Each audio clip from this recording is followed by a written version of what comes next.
क्या हुआ ताज? महाराज, हस्तिनापुर की सुरक्षा मेरी प्रतिज्ञा है, मेरा धर्म है, मेरे जीवन का उद्देश्य है। मुझे लगा था कि इस द्वंद्व से हस्तिनापुर का रक्त बहने से बच जाएगा,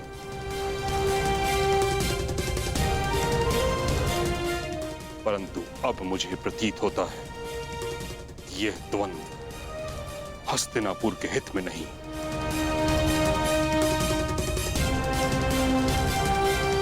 इस कारणवश मैं इस द्वंद्व को समाप्त करने की घोषणा करता हूं।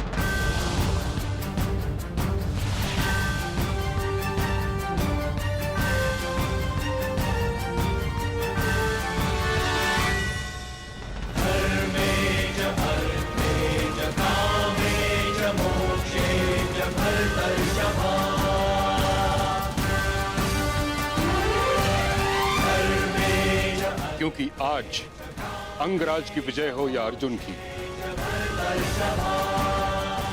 युधिष्ठिर सम्राट पद पे बैठे या दुर्योधन, इन भाइयों के मध्य का बैर और इनकी होड़ समाप्त नहीं होगी। परंतु पितामह, इसके अतिरिक्त और क्या हल है?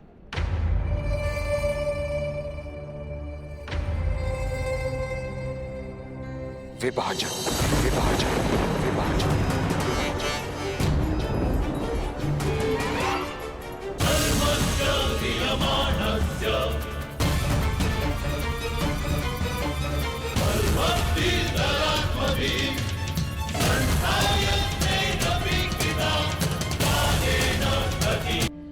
असंभव महाराज, असंभव। मुझे तो स्वयं के कानों पर विश्वास नहीं हो रहा है। जिन महाबली भीष्म ने हस्तिनापुर के सुरक्षा के लिए प्रतिज्ञा की थी, वही आज विभाजन की बातें करने लगे हैं।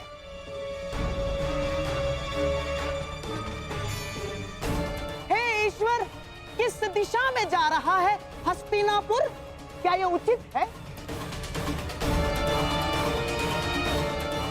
मुझे तो ऐसा प्रतीत होता है कि गंगा मैया उल्टी दिशा में बहने लगी है, और कभी-कभी ऐसा भी प्रतीत होता है कि कहीं सूर्य देव पश्चिम दिशा से तो नहीं उदय होने लगे।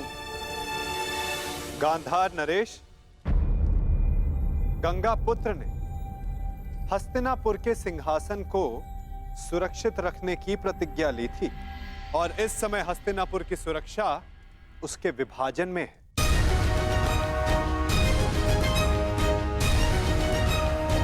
और आप तो कुरुपुत्रों के मामाश्री हैं। आपसे अधिक ये कौन समझ सकता है कि साथ रहने में किसकी कितनी हानि, और ये भी समझ सकते हैं कि यदि एक बार अग्नि प्रज्वलित हो उठी तो उसे शांत करना कितना कठिन है, विशेषकर विद्वेष की अग्नि। वासुदेव, मैं तो शांत शकुनी, शांत। विदुर, तुम्हारी नीति क्या कहती है इस विषय में?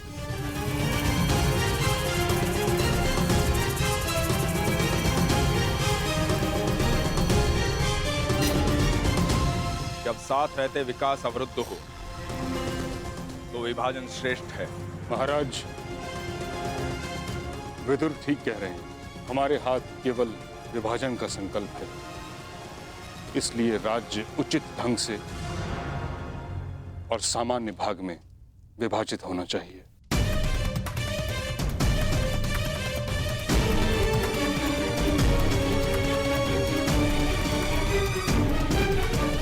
मामाश्री, मैं ये विभाजन यहीं समाप्त कर दूंगा। अभी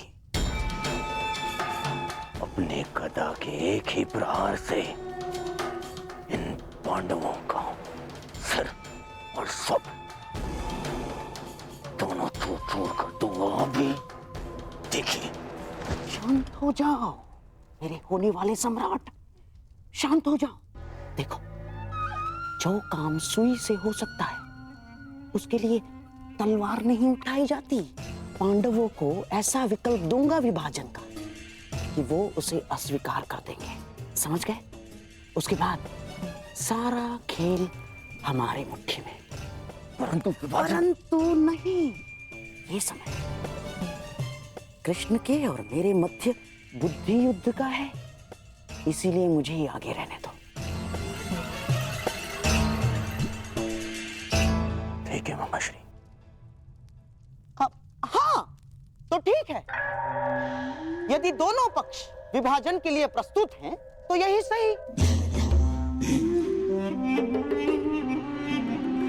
परंतु दाता और याचक, इन दोनों के मध्य एक नियम होता है।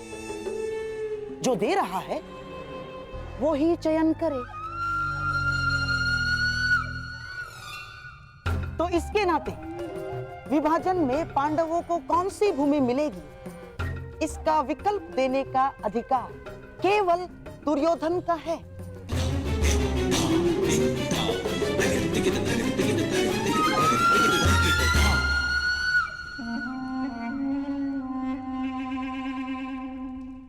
तो कहिए गांधार राज, क्या सुझाव है आपके पास?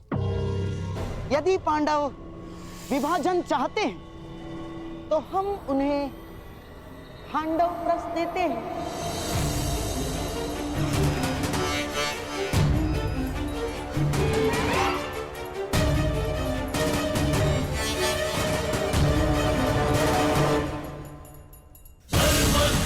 और यदि पांडवों को खांडव प्रस्थ स्वीकार नहीं, तो हमें भी विभाजन स्वीकार नहीं।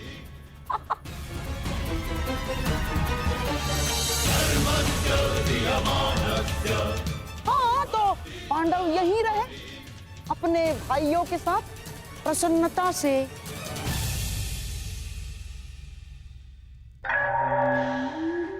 प्रेम से और सेवा से। यह अन्याय है गांधार राज।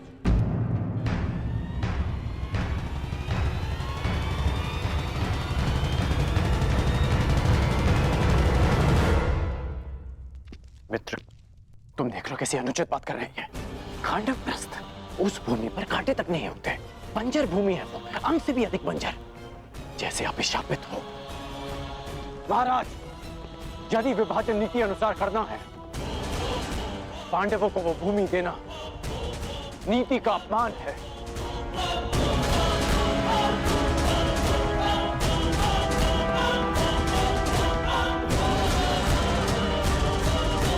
तुम दुर्योधन के मित्र हो या शत्रु? सदैव उसका अहित बोलते हो। मैं वही करता हूं जो मेरे मित्र के हित में हो, और मैं नहीं चाहता कि आपके एक और कुचक्र में फंसकर मेरा मित्र स्वयं को सदा के लिए इतिहास में अन्यायी सिद्ध कर दे। हमें खांडव प्रस्थ नहीं चाहिए, भले ही युद्ध हो जाए। युद्ध से कौन भयभीत है विरकोधर? दान में मिले बछड़े के दांत नहीं गिने जाते। क्षत्रिय दान नहीं लेता, युद्ध करके अपना अधिकार प्राप्त करता है।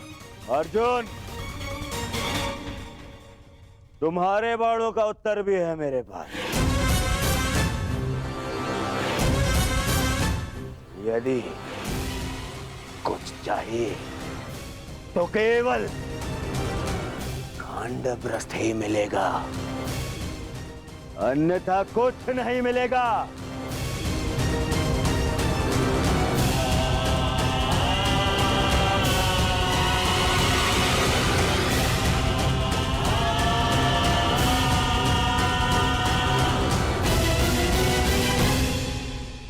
मित्र,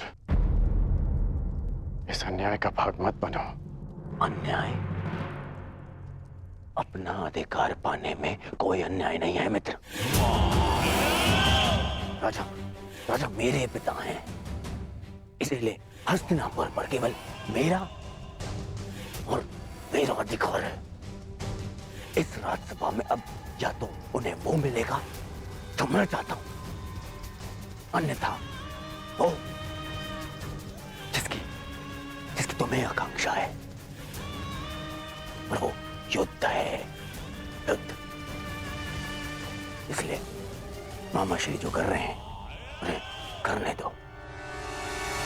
परंतु यदि पांडवों ने खांडवपुरा स्वीकार कर लिया तो क्या करोगे?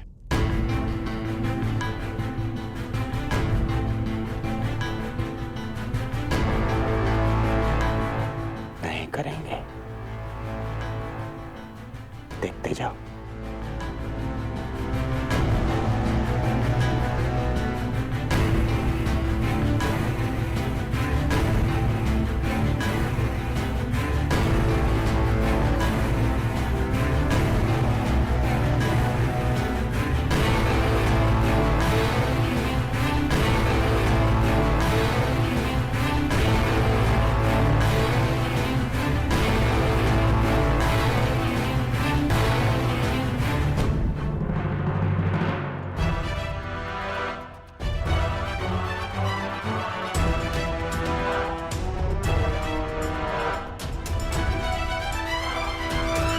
यदि खांडव प्रस देकर मेरे अनुज दुर्योधन को संतोष मिलता है तो हमें खांडव प्रस स्वीकार है।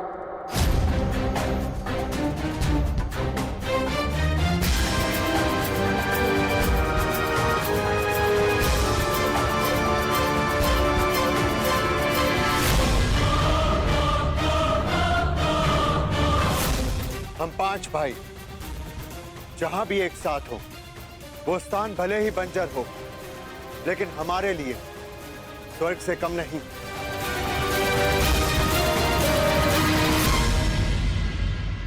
यदि प्रिय युधिष्ठिर को ये स्वीकार है तो हस्तिनापुर नया राज्य बनाने में तुम्हारी सहायता करें।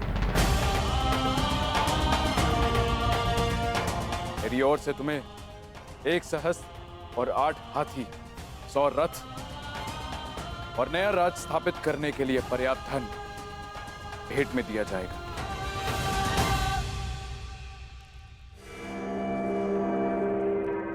परंतु पुत्र, इसके बदले मुझे भी तुमसे कुछ चाहिए।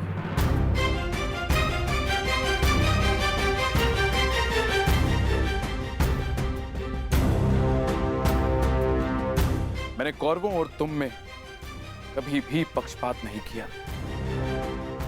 सदैव तुम्हें अपने पुत्र से बढ़कर माना है।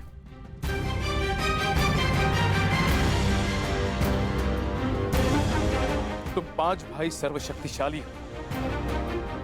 पांचाली जैसी चतुर भार्या है तुम्हारे पास, परंतु पुत्र, इस जन्मांध धृतराष्ट्र के पास कोई मार्गदर्शक नहीं। गांधारी और मुझे पथ दिखाने वाला कोई तो चाहिए पुत्र, कोई ऐसा जिसके समीप रहने से मेरे भ्राता पांडु की स्मृति बनी रहे। इसीलिए मेरी इच्छा है पुत्र कि तुम्हारी माता कुंती यहीं हस्तिनापुर में रहे।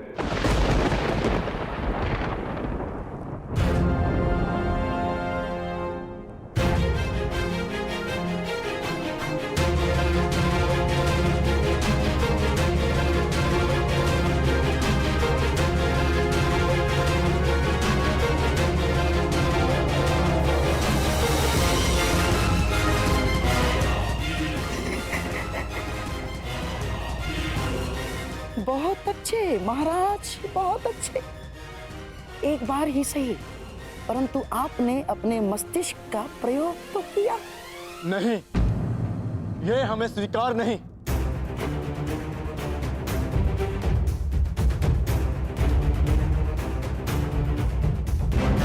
हाँ, यदि यही विभाजन की शर्त है तो हमें स्वीकार नहीं चाहिए पिताश्री। महाराज, आप ऐसी शर्त क्यों रख रहे हैं? क्यों एक माता को अपने पुत्रों से दूर कर रहे हैं आप? मैं कुंती को पांडवों से दूर नहीं कर रहा हूं अंगराज। मैं पांडवों को सदा अपने समीप रखने की कोशिश कर रहा हूं।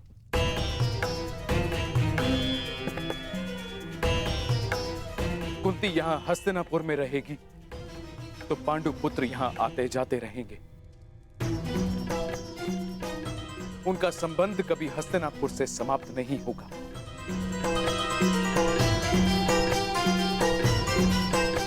मेरी आंखें देख नहीं सकती, परंतु पांडु पुत्रों का स्वर मुझे सुनने को तो मिलता रहेगा।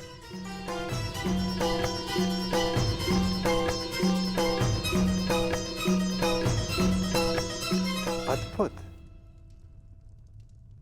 अद्भुत चतुरता दिखाई है महाराज धृतराष्ट्र ने। बुआ कुंती को अपने पास रखने का कारण पांडवों से प्रेम नहीं, परंतु कौरवों की ढाल बनाए रखना है, ताकि पांडव भूल कर भी हस्तिनापुर पर आक्रमण ना करें और वे सदैव उनके नियंत्रण में रहें। आपको क्या लगता है ताचरी, क्या मैंने कुछ अनुचित कहा?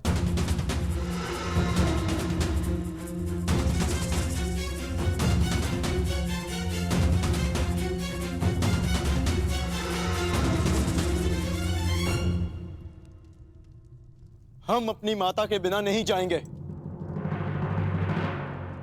भले जो भी हो, माता हमारे साथ ही जाएंगी। मैं कहाँ रहूंगी? ये निर्णय लेने का अधिकार मेरा है। मुझे ताजश्री और गांधारी दीदी के साथ रहना स्वीकार है।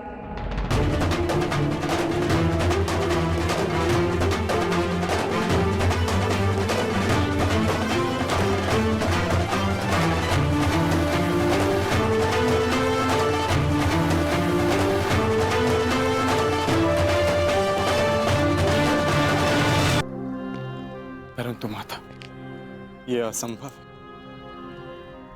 हम आपके बिना नहीं जा सकते। ये मेरी आज्ञा है भीम।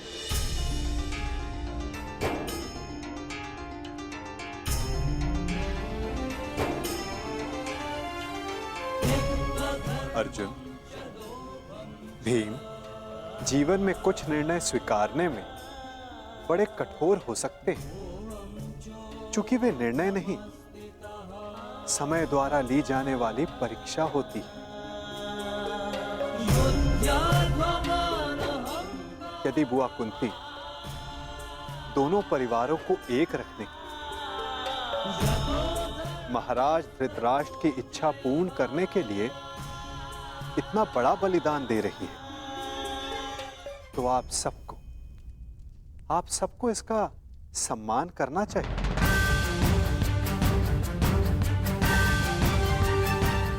यदि आपका यही आदेश है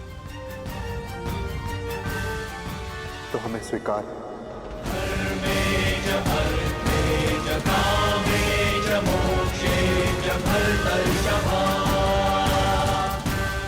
पितामह और माता से दूर रह पाना कठिन और कष्टप्रद होगा, परंतु आपकी इच्छा पूर्ति के लिए हम आपको छोड़कर खांडवप्रस्थ जाएंगे।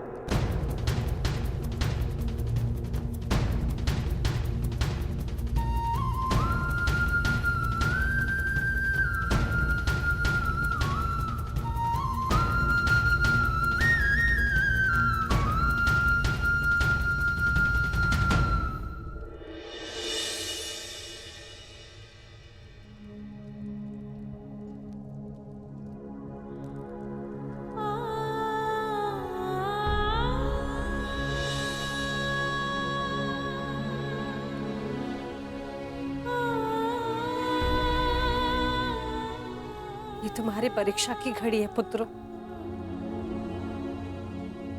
तुम्हें बंजर भूमि में पुष्प खिलाने, परिश्रम करना है और पांचों साथ रहना।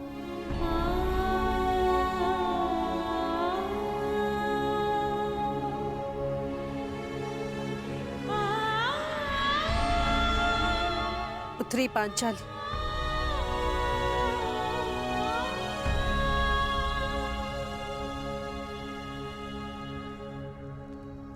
से मेरे पांचों पुत्र तुम्हारा उत्तरदायित्व है।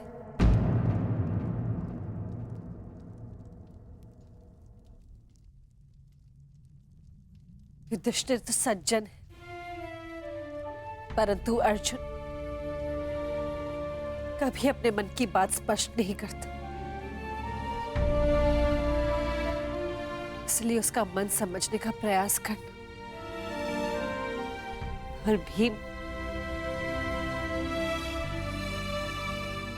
तो नटखट है, उद्दंड है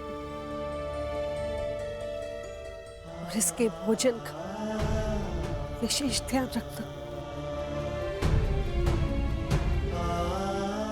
नकुल और सहदेव कहने के लिए माद्री के पुत्र हैं, लेकिन मैंने उन्हें भीम और अर्जुन से कभी कम प्रेम नहीं किया।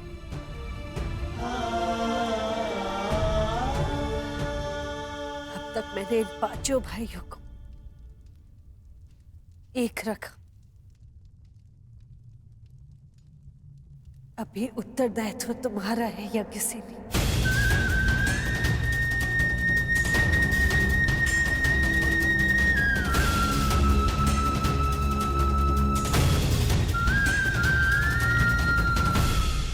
संतान के साथ रहने में नहीं, अभी तो उन्हें अपनी आंचल की छाव से मुक्त कर देना, ताकि वो अपना व्यक्तित्व स्वयं गढ़े।